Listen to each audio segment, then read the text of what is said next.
स्वागत है आपका मेरे YouTube चैनल में। आज की कहानी आपको अच्छी लगे तो लाइक जरूर करना। प्राचीन समय काल में एक जंगल में कबूतर और कबूतरी बैठे हुए थे। सर्दियों की रात थी, कड़ाके की ठंड पड़ रही थी। तब एक कबूतरी कबूतर से कहती है कि पिया जी, आज की रात को निकालने के लिए ऐसा क्या किया जाए जिसे आज की रात निकल जाए, सर्दी बहुत भारी पड़ रही है। कबूतरी कहती कि कोई ऐसी कहानी सुनाओ जिससे आज की रात कट जाए। कबूतर कबूतरी की बात सुनने के बाद एक कहानी शुरू करता है और कबूतरी से कहता है कि तुम ध्यान से सुनो। बड़ी ज्ञानवर्धक और बड़ी प्रेरणादायक मैं कहानी तुम्हें सुनाने जा रहा हूं। अब कबूतरी ध्यान से सुनती है और कबूतर कहानी शुरू करता है। जो लोग इस कहानी को सुन रहे हैं, इस कहानी को पूरा सुने। कहानी के अंत में कबूतर 3 बातें बताता है जिसे आपको आपके जीवन में याद रखनी चाहिए। कबूतर कहानी शुरू करता है कि बहुत समय पहले की बात है। किसी नगर में एक राजा रहता था। एक रोज वो राजा अपने दरबार में बैठा हुआ था। तभी उसके दरबार में एक भिखारी आया। उस भिखारी की बड़ी दयनीय स्थिति थी। जर्जर शरीर, तन पर फटे पुराने मेले कुचैले कपड़े और लाचार बेबस निगाहें। राजा ने जब उस भिखारी को देखा तो उस पर बड़ी दया आई। राजा ने तुरंत अपने खजांची को बुलाया और उसे आदेश दिया कि इस भिखारी को उचित भिक्षा देकर विदा करो। प्रिय दर्शकों, भिखारी तो भिक्षा लेकर राजा को धन्यवाद देकर वहां से चला गया, लेकिन राजा के सामने एक प्रश्न छोड़ गया। उस राजा के मन में यह विचार आया कि मैंने ऐसे कौन से शुभ कर्म किए थे जिनके कारण ये राजपथ मिला है, और इस भिखारी ने ऐसा कौन सा कार्य किया था जिसके कारण उसे जिल्लत भरी जिंदगी नसीब हुई है। प्रिय दर्शकों, राजा के मन में यह विचार आते ही अगले दिन राजा ने अपने नगर के सभी विद्वानों की एक सभा बुलाई।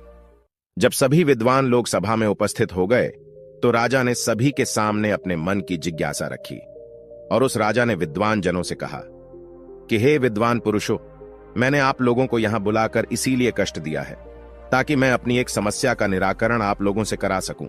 मेरे मन को एक विचार बहुत ही विचलित कर रहा है। राजा के ये वचन सुनकर सभा में बैठे हुए विद्वानों में से एक विद्वान ने खड़े होकर पूछा कि महाराज, ऐसी क्या उलझन है जो आपको विचलित कर रही है? ऐसा कौन सा विचार है जो आपको परेशान कर रहा है? कृपया आप उसे हमें बताएं। राजा बोला, विद्वानों, मैंने ये सभा इसलिए बुलाई है ताकि मैं ये जान सकूं कि किन शुभ कार्यों से मुझे ये राजपथ मिला है, या तुम में से कोई इस बात को मुझे बता देगा तो मैं उसे मालामाल कर दूंगा, और ना बताने की स्थिति में मैं उसको गधे पर बैठाकर मुख पर कालिक पोत कर उसे बेइज्जत करके राज दरबार से बाहर निकलवा दूंगा। प्रिय दर्शकों, राजा की इन बातों को सुनकर सभा में बैठे सभी विद्वान सकते में आ गए। वह भी सोचने लगे कि राजा को यह बात बताने से बेहतर तो यही है कि हम लोग खामोश रहे या फिर उससे कुछ दिन की मोहलत मांगकर चुपचाप यहां से खिसक लें। कहीं राजा को हमने बताया और राजा हमारी बातों से संतुष्ट नहीं हुआ तो मुफ्त में ही हमारी बहुत बड़ी बेइज्जती हो जाएगी।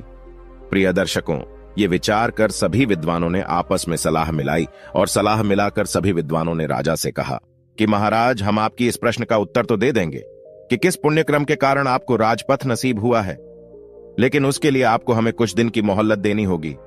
आप हमें 6 माह की मोहलत दे दो। 6 महीने के बाद हम आपके सामने ये राज बता देंगे कि किस पुण्यक्रम के कारण आपको ये राजपथ नसीब हुआ है। राजा ने कहा, ठीक है, हम तुम्हें 6 महीने की मोहलत देते हैं, लेकिन ध्यान रहे 6 महीने के बाद तुम्हें हर हालत में मेरे प्रश्न का उत्तर देना होगा। सभी विद्वानों ने राजा को आश्वासन दिया और राजा से कहा कि महाराज, आप बिल्कुल भी चिंता ना करें, 6 महीने बाद हम आपकी जिज्ञासा का जरूर समाधान कर देंगे। प्रिय दर्शकों, इस प्रकार सभी विद्वान राजा से 6 महीने की मोहलत लेकर राज दरबार से बाहर चले गए। प्रिय दर्शकों, सभी विद्वानों ने राजा से कहने को कह तो दिया, लेकिन इसका उत्तर उन्हें भी मालूम नहीं था। सभी ने बाहर आकर विचार विमर्श किया कि अब इस मुसीबत से कैसे छुटकारा पाया जाए। सभी विद्वान मौन थे, इसका हल किसी को भी मालूम नहीं था। तभी उनमें से एक विद्वान बोला, अरे भाई लोगों, अभी तो हमारे पास में पूरे 6 महीने हैं। 6 महीने आराम से गुजारो, जब समय आएगा तब देखा जाएगा। भविष्य की चिंता करके वर्तमान क्यों बर्बाद करें। सभी ने एक सुर में हाँ मिलाई और सभी विद्वान ये वायदा करके कि आज से 6 महीने बाद में हम सभी लोग नगर के बाहर तालाब पर इकट्ठे होंगे और जिसे भी उत्तर पता चल जाएगा वो एक दूसरे को बता देगा। इस तरह प्रिय दर्शकों, सभी लोग एक दूसरे से वादा करके एक दूसरे से विदा लेकर अपने अपने घर को चले गए। और अपने घर के कार्यों में व्यस्त हो गए।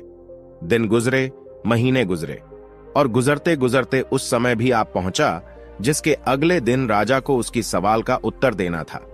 वादे के अनुसार एक बार फिर से सभी विद्वान नगर के बाहर बने हुए तालाब पर इकट्ठे हुए। सभी ने एक दूसरे से पूछा, क्या कोई उत्तर पता चला क्या? तो सभी का एक ही जवाब था कि हम तो इस प्रश्न का कोई जवाब नहीं ढूंढ पाए। जब सबको यह पता चला कि राजा के प्रश्न का उत्तर किसी के पास में नहीं है, तो ये जानकर सभी चिंतित हो गए और सोचने लगे कि अब क्या किया जाए। प्रिय दर्शकों, जब सभी विद्वान चिंता में डूबे हुए थे, तभी ना जाने कहां से एक वृद्ध ब्राह्मण सन्यासी वहां पहुंचा। जब उसने सभी विद्वानों को चिंता में डूबा देखा, तो उसने विद्वानों से पूछा, क्या बात है भाई, आप सभी लोग चिंता में कैसे बैठे हो? प्रिय दर्शकों, साधु महाराज के पूछने पर विद्वानों ने सारा घटनाक्रम उस महात्मा को बता दिया और कहा कि महात्मा जी, यदि हमने कल राजा को उसके पीछे प्रश्न का उत्तर नहीं दिया, तो राजा हमारा सिर मुड़वाकर गद्दी पर बिठाकर राज्य से बाहर निकलवा देगा। इसी कारण से हम सभी लोग चिंता में बैठे हुए हैं। प्रिय दर्शकों, विद्वानों के मुख से ये वचन सुनकर उस वृद्ध ब्राह्मण ने कहा, हे विद्वानों, अब तुम्हें चिंता करने की कोई आवश्यकता नहीं है, क्योंकि मुझे पता है तुम्हारे नगर के राजा को किस पुण्यक्रम के कारण राजपथ नसीब हुआ है। सभी विद्वानों ने कहा कि सच महात्मा जी, आपको पता है? सन्यासी बोला। बिल्कुल सभी विद्वान उस महात्मा के आगे हाथ जोड़कर बोले, महात्मा जी, यदि ऐसी बात है तो कृपया हमें बताओ ना कि किस पुण्यक्रम के कारण हमारे राजा को राज पर नसीब हुआ है। हम वादा करते हैं, हमें जो भी उपहार उस राजा से मिलेगा उसमें से ज्यादा हम आपको दे देंगे। वृद्ध ब्राह्मण बोला, हे विद्वानों, मुझे आपसे कोई उपहार नहीं चाहिए। आप तो सिर्फ मुझे राजा के पास ले चलो, मैं स्वयं उसकी बात का उत्तर तुम्हारे राजा को दे दूंगा। मित्रों, उस वृद्ध ब्राह्मण की इन बातों को सुनकर सभी विद्वानों के चेहरे खिल गए। सभी विद्वान उस वृद्ध ब्राह्मण को लेकर राजा के दरबार में जा पहुंचे। उन्होंने उस वृद्ध ब्राह्मण का राजा से परिचय कराया और कहा कि राजन, ये वृद्ध ब्राह्मण आपके प्रश्न का जवाब दे देंगे। राजा ने कहा, कोई बात नहीं, मुझे तो मेरे प्रश्न का उत्तर चाहिए, चाहे आप दें या यह महात्मा जी दें। बताओ ब्राह्मण देवता, मुझे किस पुण्य क्रम के कारण यह राजपथ मिला है? प्रिय दर्शकों, राजा के वचन सुनकर वो ब्राह्मण देवता बोला कि महाराज, ये तुम सचमुच में ही ये जानना चाहते हो कि तुम्हें ही क्यों ये राजपथ मिला है? तो महाराज, इन बेचारे विद्वानों को सताने से कोई फायदा नहीं है। तुम्हारे प्रश्न का उत्तर तो सिर्फ एक व्यक्ति ही दे सकता है। राजा ने आतुर सुर में पूछा कि कौन बता सकता है? तो वृद्ध ब्राह्मण बोला कि महाराज, यहां से 100 कोस दूर उत्तर दिशा में एक वन में एक व्रत महात्मा तपस्या कर रहे हैं। वो महात्मा राख खाते हैं, राख के अतिरिक्त कुछ भी नहीं खाते हैं और राख का ही मल त्याग करते हैं। वे महान दूरदृष्टा है, वही तुम्हारे प्रश्न का उत्तर दे सकते हैं। प्रिय दर्शकों, ये सुनकर उस राजा ने वृद्ध ब्राह्मण की बात पर विश्वास किया और अपना राजपाट अपने मंत्रियों के हवाले करके उस वृद्ध ब्राह्मण के बताए अनुसार उस महात्मा की खोज में चल दिए, जो महात्मा राख खाते थे और राख का ही मल त्याग करते थे। कई दिनों के सफर के बाद में वो राजा अंतत उस जगह पर जा पहुंचा जिस वन में वो महात्मा जी तपस्या कर रहे थे। राजा ने हाथ जोड़कर महात्मा जी की एक परिक्रमा लगाई और महात्मा जी के सामने राजा हाथ जोड़कर खड़ा हो गया। 2 घंटे बाद महात्मा की समाधि टूटी। उसने जब राजा को अपने सामने हाथ जोड़े हुए खड़ा हुआ पाया, तो उस महात्मा ने पूछा कि भाई, तुम कौन हो? दिखने में तो तुम राजा के जैसे लग रहे हो, फिर तुम इस निर्जन वन में क्या कर रहे हो? प्रिय दर्शकों, राजा ने उस महात्मा को अपना परिचय दिया और अपने वहां आने का कारण बताया। इस पर उस महात्मा ने कहा कि राजन, मैं भी तुम्हारे इस प्रश्न का उत्तर देने में अभी असमर्थ हूं, लेकिन यहां से 50 कोस दूर उत्तर दिशा में एक वन में एक महात्मा तपस्या कर रहे हैं, आग खाकर जीवित रहते हैं। तुम उनके पास चले जाओ, वो तुम्हारे प्रश्न का उत्तर जरूर दे देंगी।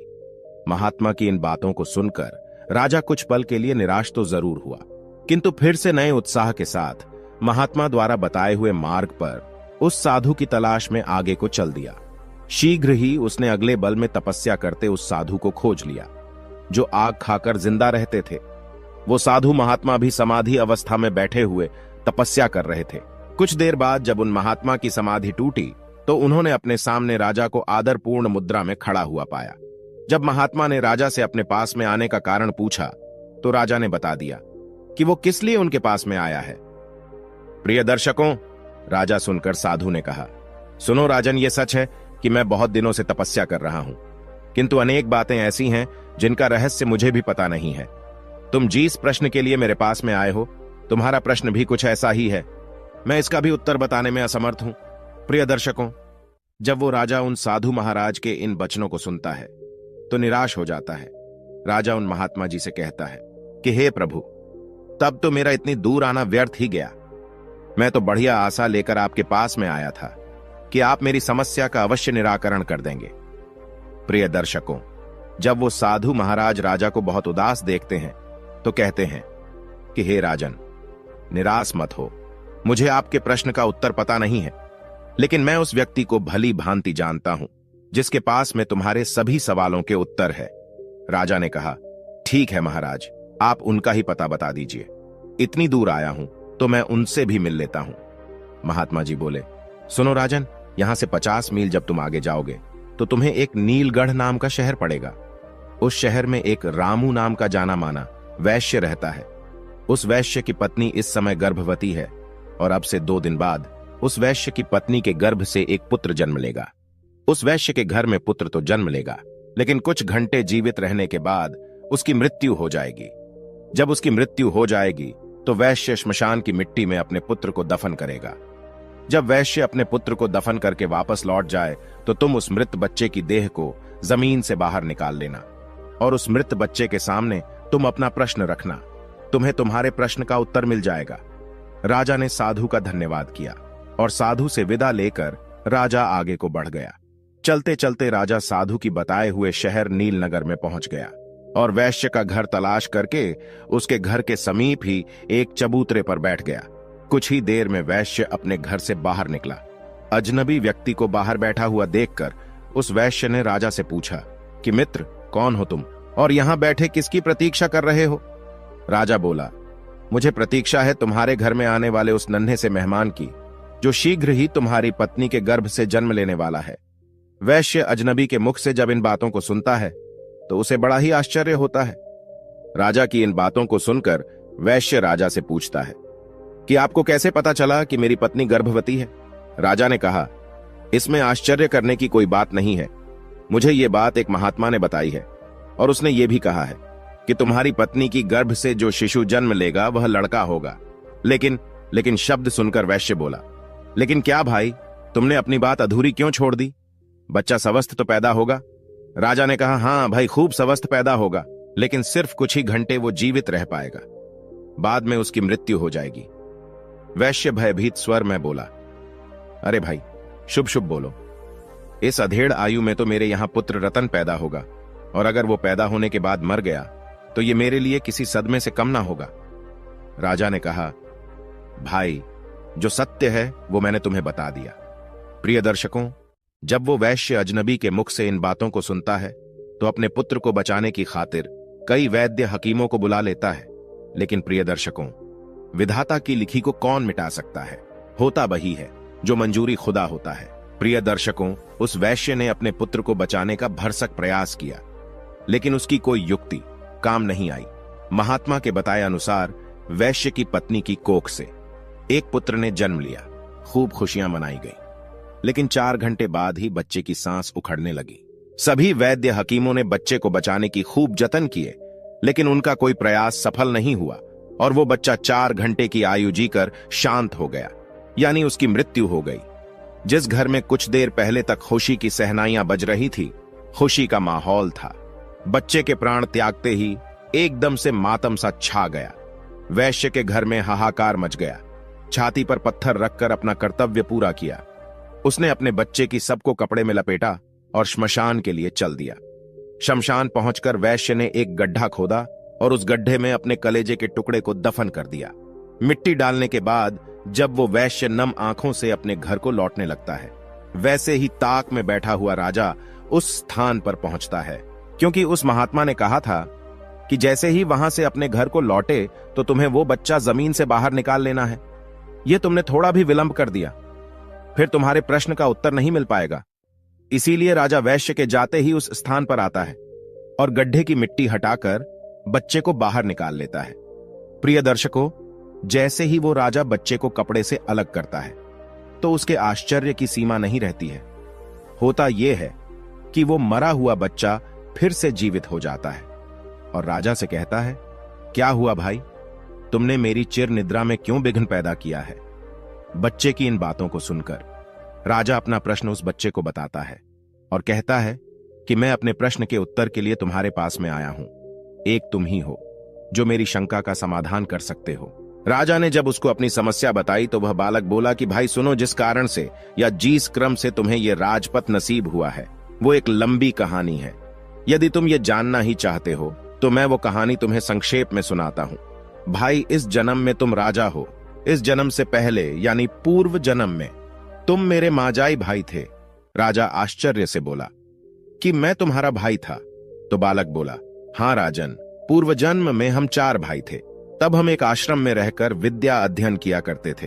पहले के समय में एक विद्यार्थी का जीवन एक सन्यासी की तरह होता था।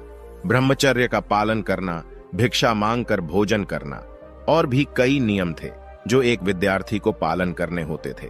उन्हीं नियमों का पालन करते हुए हम 4 भाई एक साथ एक आश्रम में विद्या अध्ययन कर रहे थे।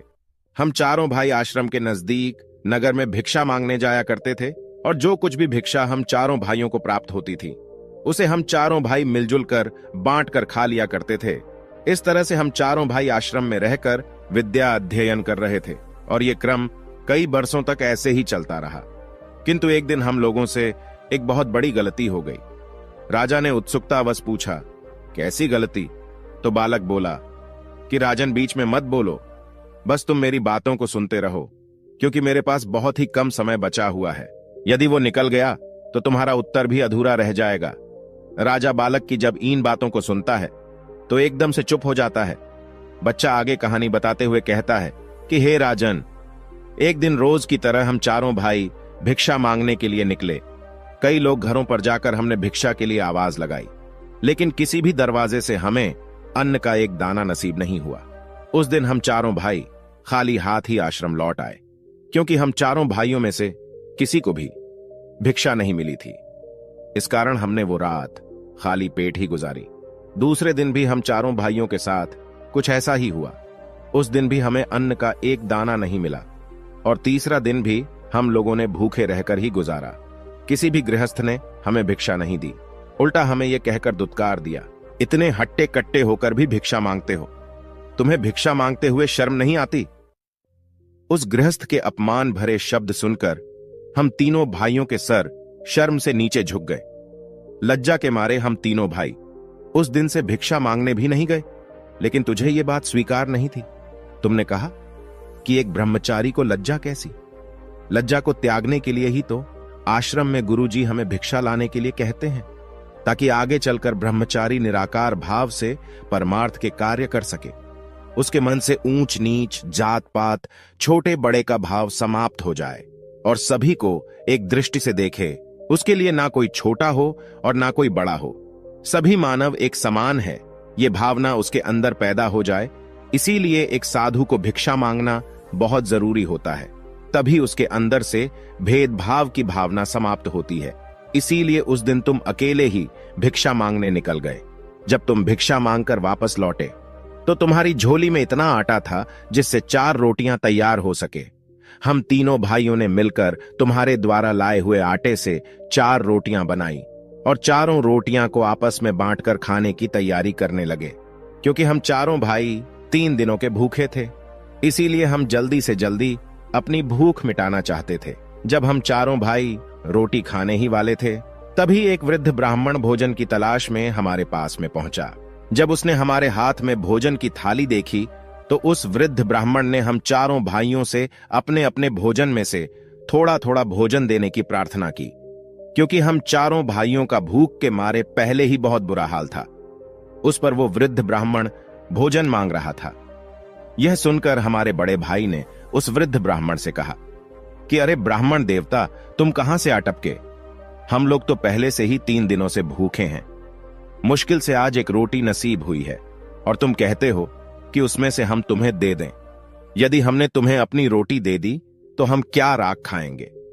और ये कहकर हमारे बड़े भाई ने अपनी रोटी खा ली और वो वृद्ध ब्राह्मण देखता ही रह गया। इसके बाद उस वृद्ध ब्राह्मण ने हमारे दूसरे भाई से अपने भोजन में से उसे थोड़ा भोजन देने का आग्रह किया। हमारे दूसरे भाई ने उस वृद्ध ब्राह्मण से कहा कि महाराज, यदि मैंने तुम्हें अपना भोजन दे दिया तो मैं क्या चूल्हे की आग खाऊंगा? और ये कहकर उसने भी अपनी रोटी खा ली।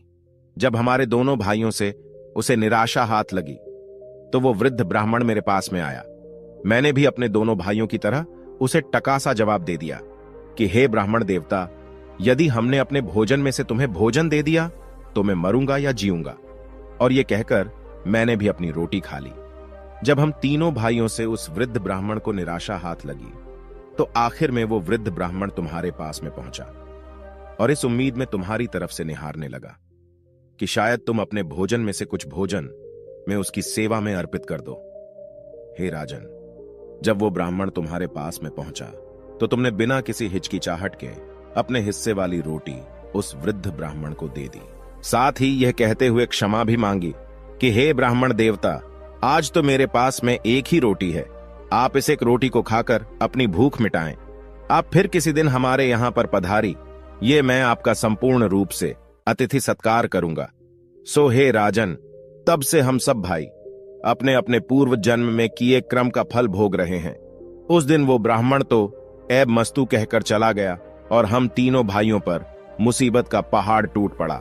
यह कहकर बालक ने कुछ छड़के लिए, फिर आगे बोला, हे राजन, जिस वृद्ध ब्राह्मण ने तुम्हें पहले साधु के पास जाकर उससे अपने प्रश्न का उत्तर खोजने के लिए कहा था, दरअसल मैं वही ब्राह्मण है जो हमारे पूर्व जन्म में भोजन मांगने के लिए हमारे पास में आया था।